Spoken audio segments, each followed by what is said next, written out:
Welcome. You have tuned into In Your Interest here on News 9 Live. I'm Krishna Kumar, and the big story we're talking about on the show today is the 2,52,000 rupees per annum job offer, salary offer that was given by Cognizant for freshers in India. Is that pittance of an offer an indication of a fading IT sector story in India? That's the big question we're asking. Now, that offer of 2.52 lakh rupees per annum was given by Cognizant as part of an off-campus hiring drive. And in fact, Cognizant called it a quote-unquote exciting offer. Now, it roughly translates to 18 to 19,000 rupees per month after deduction, and obviously it triggered a meme fest. Now, what's making matters worse post the meme fest, and it's continuing the meme fest, is the discovery of the salary package of the CEO of Cognizant. 52-year-old Ravi Kumar Singhi Sethi, who is the Chief Executive Officer of Cognizant since January 2023, is currently the highest paid CEO in India. In fact, he got as much as 186 crore rupees as the annual salary package for the last year, making him the highest paid IT sector CEO in 2023.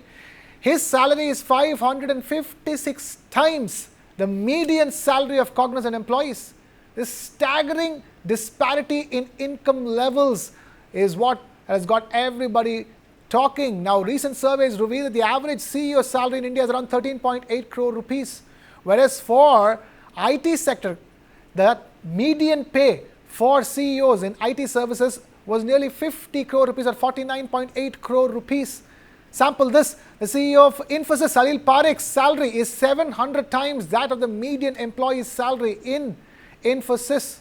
And that's much the case across all IT sector, and in fact all CEOs versus freshers as far as the salary package comparisons are concerned. So, is it time for the enforcement of a minimum wage in the IT sector, and in fact across all the boards when it comes to a fresher's salary?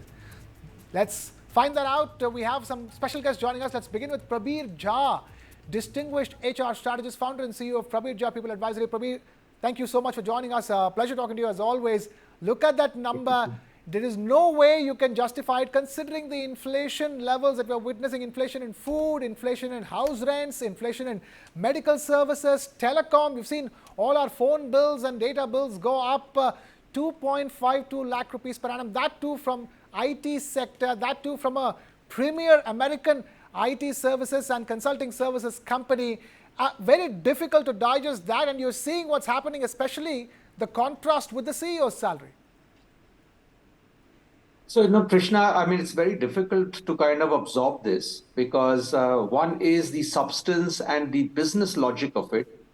The other is the philosophy of it.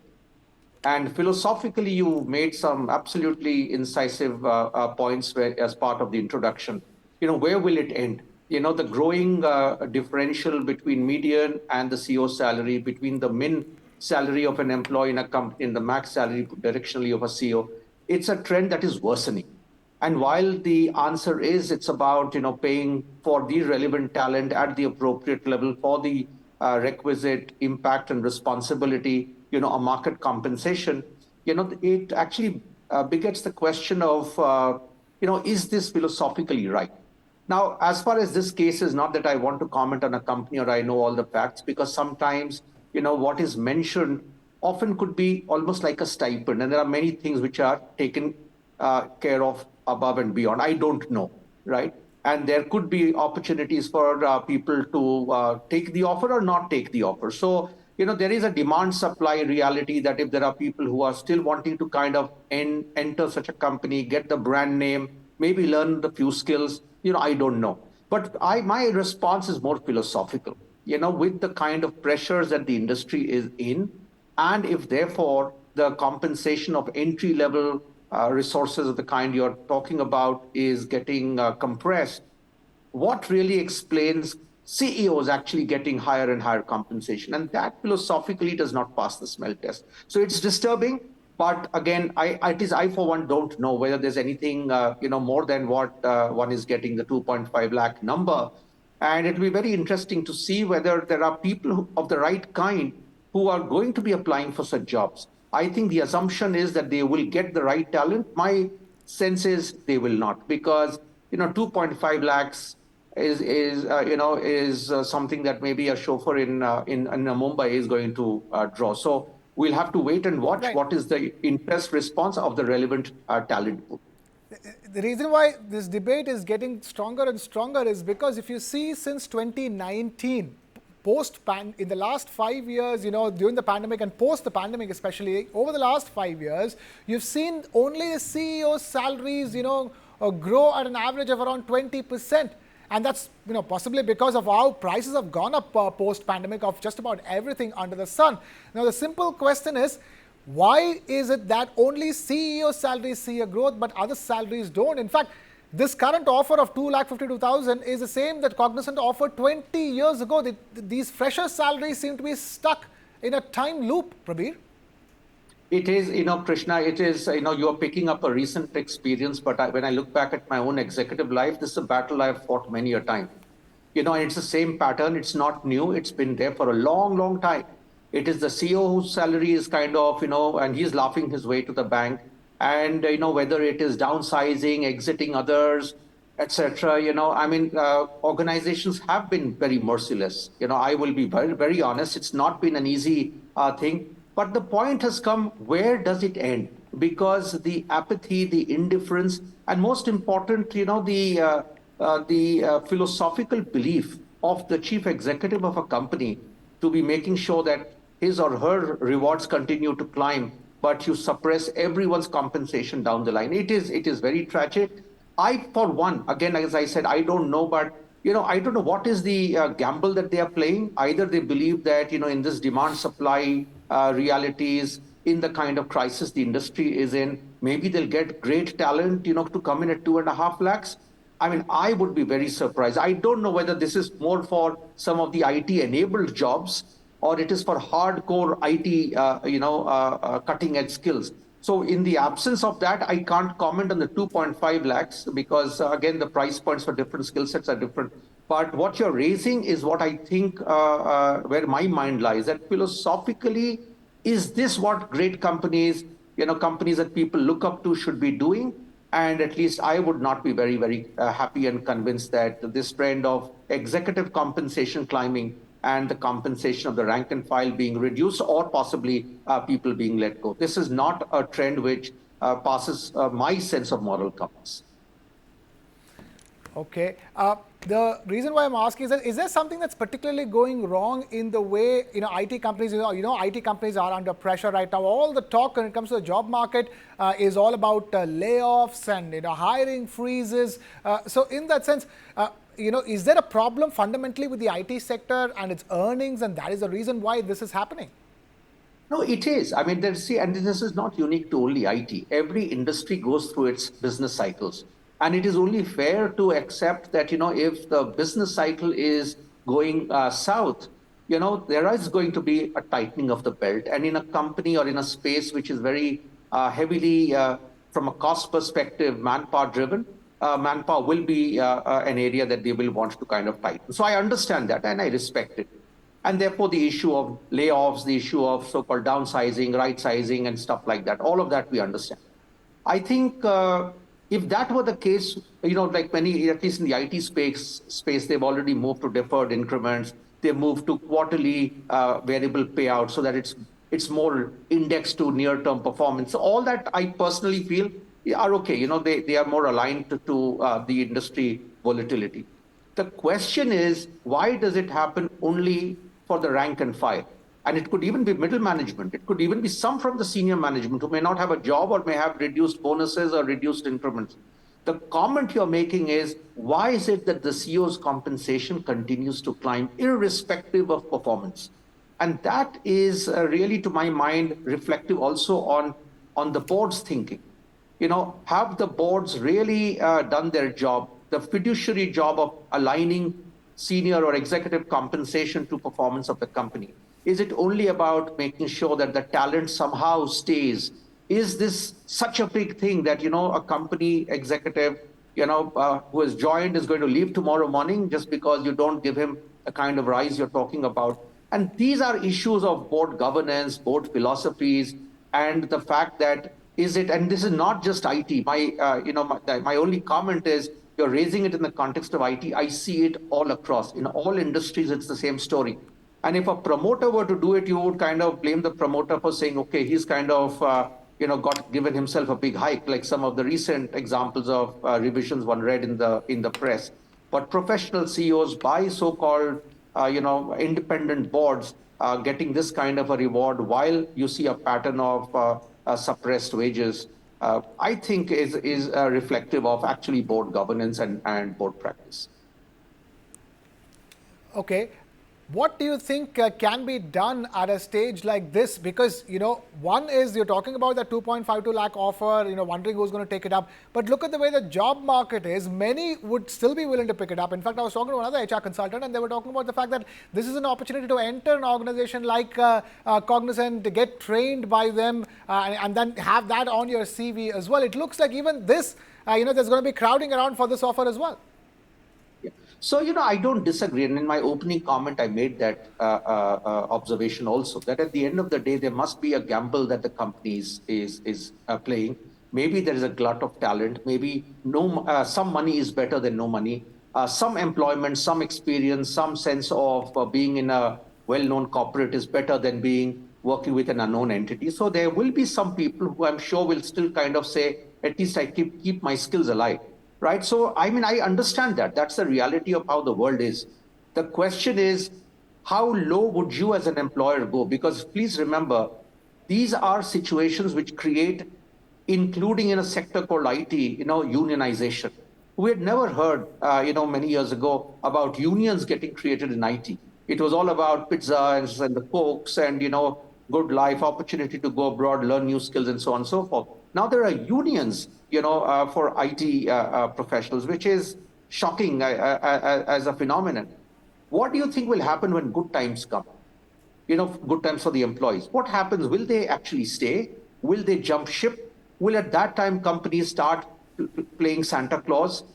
What does it do to a brand reputation? You may get some people in, but if you have a hire and fire and a squeeze when the times were tough. So, strategically, beyond just a tactical quarter-on-quarter response, companies must think deeper, because it is only in tough times when you talk about fairness, you talk about inclusion. It's not just about gender.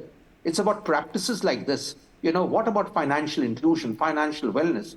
Yes, it must make business sense, but this could seem very exploitative and very discriminatory. So I would worry for more long-term implications of what otherwise looks to be a very exploitative near-term win for organizations. Gaurang Shah, Senior Vice President, Geojit Financial Services, also now joining us. Gaurang, is there something fundamentally, chronically wrong with India's IT sector? We know that, it has been, the IT sector in India has been under pressure because of a slowdown in business in Western markets. But is it under so much pressure that it can pay freshers only 2.5 lakh rupees per annum? Well, thank you and good evening to all of you all. So, as we all know, the entire IT pack is coming out of a very strong headwinds in terms of domestic market as well as overseas market. Earnings have been lackluster over the last maybe about 1.5 to 2 years. We've seen slight ray of hope in terms of improvement for the first quarter of FY25. And when there are budgetary cuts and discretionary cuts across the globe, I think it is only prudent to get your hand onto the operating side of expenses, and along with that, not to forget, AI is something that we all are eager to learn and more about. But the problem is you can't have too many things on the negative side and expect to deliver. I think it is a matter of time. We should possibly give IT companies some time to tide over the kind of issues that they are dealing with, and then possibly take a call. Just because one or two large companies are doing something which is not in the interest of the employee, I think it won't be prudent to sum it up for the entire sector. Okay, so you're saying that the fresher salaries are not low across the board, only in one or two companies. But the fact of the matter is that you're seeing the widening disparity between CEO pay and freshers pay. CEO pay has been rising unabatedly over the last 5 years, whereas the freshers pay seem to be stuck in a time loop. You know, the Cognizant's latest offer is the same thing it offered 20 years ago for a fresher. That is what I'm saying, that one or two companies, or maybe a couple of Indian companies following the footsteps with respect to tied down strings in terms of offering the packages, does not mean that it is applicable to the entire sector. We'll have to wait and watch as to what steps are taken by these companies in respect to how to better the profitability and numbers, and at the same time control their overhead expenses in terms of the headcounts and the salaries they pay to the headcounts. Right. Stay with us. Prabir, that brings us to a very important question. You know, they are cutting down costs as much as they can. IT companies in the middle of it. There's a lot of recalibration happening because of artificial intelligence as well. Artificial intelligence means, you know, you have so many job roles that get slashed and, you know, which consequently results in shrinking job opportunities. You need lesser people to do the same amount of work, which means more scarcity for jobs, which means that, you know, you can get people on board for as low as possible. So, Krishna, this is a refrain that I continue to have, that, there is a demand supply labor economics that we have to recognize. What kind of skill sets are at premium? What kind of jobs do you really have to offer? Is there a glut of supply? And very clearly, economics tells us that if there is more supply than demand, then very clearly the compensation will get rewired. So there is no rocket science in salary adjustment, salaries going up or down. So that one understands very clearly. And there was a time when the IT compensation was very overheated. I'm talking many years ago now, but it was very overheated. So corrections happen. I think, the logic of looking at manpower cost, particularly in the IT industry, which is one of the biggest cost heads, and tightening, and making sure that you get your cost arbitrage right, is completely understandable. I think the larger question, which continues to kind of be something I would be worried about, is the fairness of it.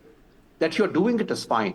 How do you explain, therefore, a CEO's compensation? I mean, if this was, a more pan-industry or more, cross-industry movements, which, if you ask me, incidentally, it has been.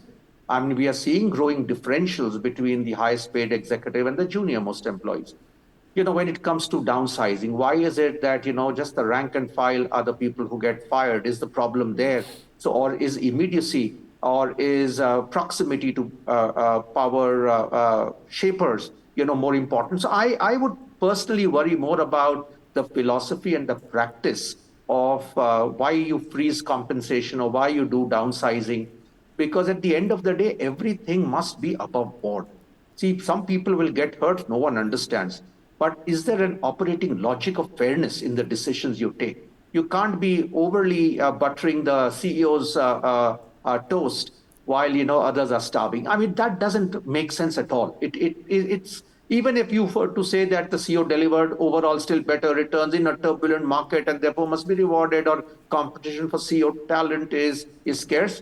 One understands, but at the same time, you also have to be fair. And I think that's the issue of fairness that I would, and personally, I challenge the boards in their wisdom of doing it. They're appeasing CEOs maybe at the cost of ruining reputation and brand, and totally being a mercenary play. And if that's the way a company wants to be, Right. I mean, it's a choice that they make. Gaurang, at this stage, the only question I have to ask you is this. There is the possibility of a rate cut coming out in the US very soon.